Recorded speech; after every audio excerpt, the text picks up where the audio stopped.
Recipe எப்படி பண்ணலான்றதை பார்க்கலாம் வாங்க. அதுக்கு பருப்பு வேக வச்சு எடுத்து வச்சுருக்கேன். இங்கிட்டு கொஞ்சம் பருப்பு போட்டு கீரையும் சேர்த்து வேக வச்சுருக்கேன். 4 விசில் விட்டு குழைவா. சின்ன வெங்காயம் கட் பண்ணி வச்சுருக்கேன், வரமிளகாய், உளுத்த பருப்பு, கடுகு. ஸோ இப்போ எப்படி தாளிக்கலான்னு பார்க்கலாம். ஸோ இப்போ எண்ணெய் காஞ்சிருச்சு. ஸோ இப்போ கடுகு சேர்த்துக்கலாம். கடுகு கொஞ்சமாக இருக்குங்க.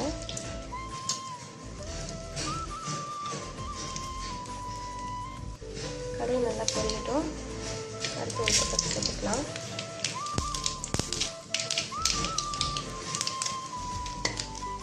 வரமிளகாய் சேர்த்துக்கிறேன். வரமிளகாய் சேர்த்துட்டு இப்போ நம்ம கட் பண்ணி வச்சுருக்க வெங்காயத்தை ஆட் பண்ணிக்கலாம்.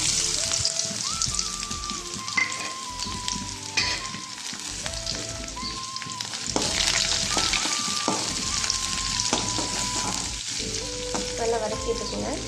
நல்லாவே வெங்காயம் வதங்கிடுச்சு. ஸோ இப்போ வந்து நம்ம கீரையை கொட்டிக்கலாம்.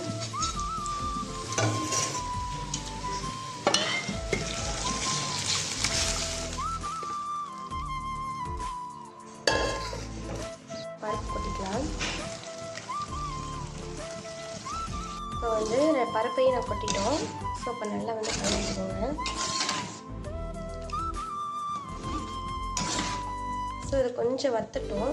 இந்த டைமில் சால்ட் செக் பண்ணிக்கோங்க. நான் கீரை வேக வைக்கும்போது சால்ட் சேர்த்து தான் வேக வச்சுருக்கேன். ஸோ கொஞ்சம் வத்தணுன்னு இறக்கிக்கலாம். ஸோ அவ்வளோதான் ஃப்ரெண்ட்ஸ், நம்மளோட சிறுகீரை கடையல் ரெடி ஆயிடுச்சு. ஸோ ஸ்டவ் ஆஃப் பண்ணிக்கலாம்.